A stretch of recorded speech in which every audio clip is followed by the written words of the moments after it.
Welcome to CaseWare QuickVids. This QuickVid provides an overview of project conversion in CaseWare Time. In this video, we're going to review the procedure for converting the projects to Time 2009's project structure. Between the previous versions of Time and Time 2009, the databases were changed to improve performance. As part of the improvement, we have restructured the project area.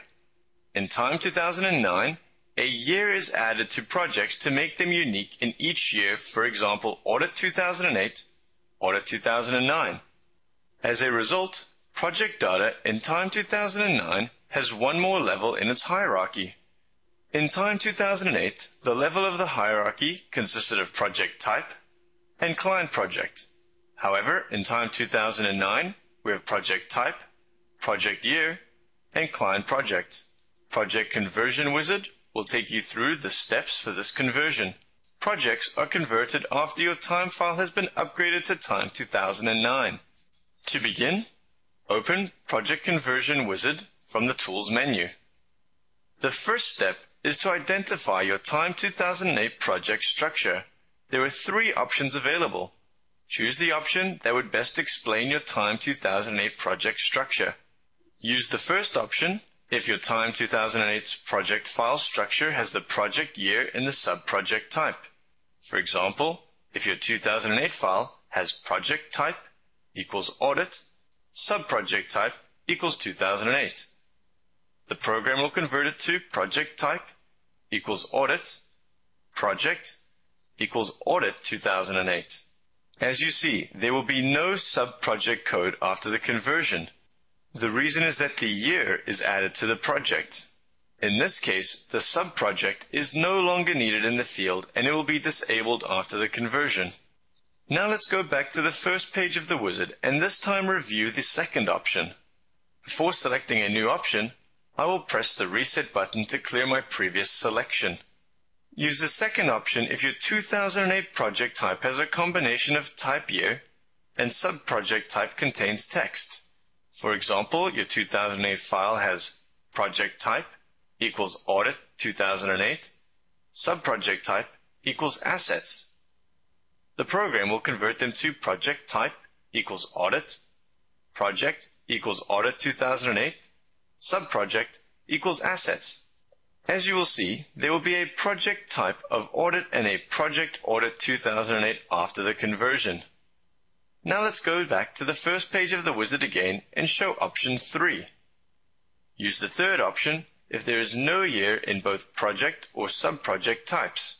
For example, in your 2008 file, you have project type equals audit, sub-project type equals assets.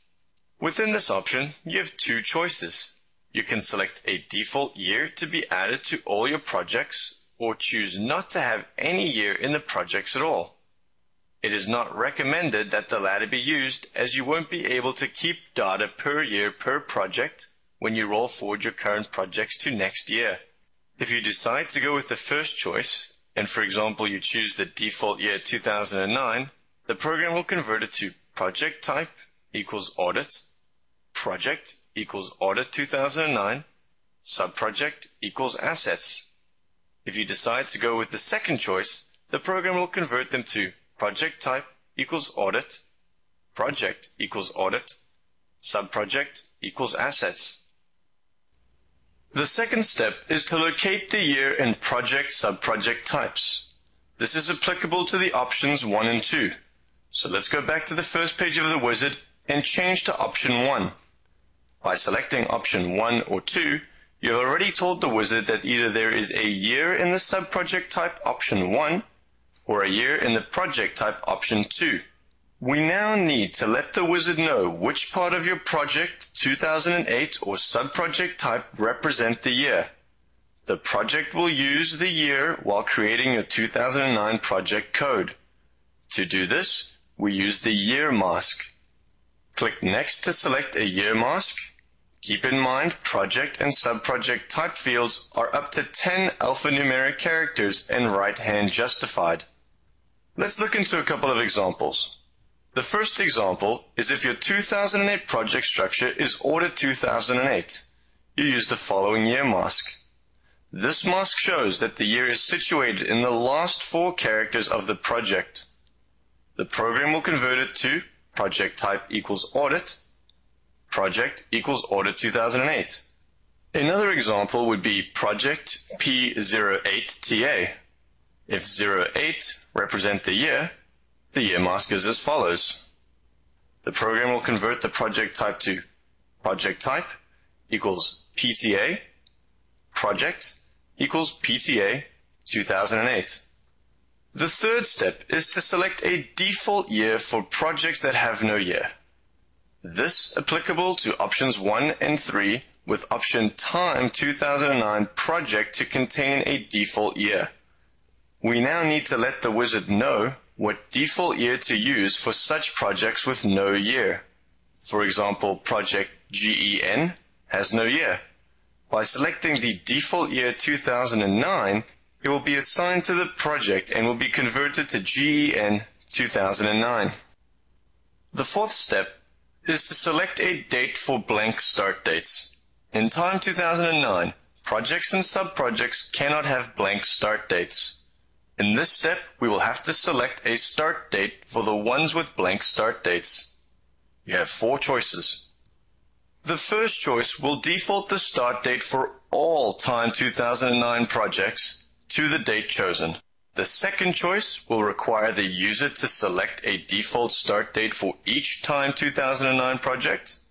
The third choice will allow the program to set the start date to the earliest date each project was accessed. The fourth choice will set a start date from the selected day and month for each project year. For example, to set the start date to January 1st for each project year. If you don't see these options, it means all your projects and subprojects have a start date. Step 5 is to delete the unused project and subproject types. In this step, you will have the option to delete unused projects and/or subproject types. This will delete projects and subprojects which were never used in any transactions. If you do not see this option, it means your file doesn't have any unused projects and subprojects. Click Next. In step 6, you will verify your project and subproject and make necessary changes. By completing the previous steps, you have given the program the information it needs to read your data. So in this section, it will display all existing projects and subprojects for you to verify and/or complete any missing information that still needs to be completed before a successful conversion. If you have chosen option 1, your new project will look as follows. If you have chosen option 2, your new projects and subprojects will look like this. And if you have chosen option 3, your new projects and subprojects will look like this. Projects needing more information are flagged with the following symbol. Click the following button in the subproject column to edit subproject information. To see all subprojects in one page, click the button All Subprojects. Keep in mind, you can delete a project only if there is no transaction associated with it.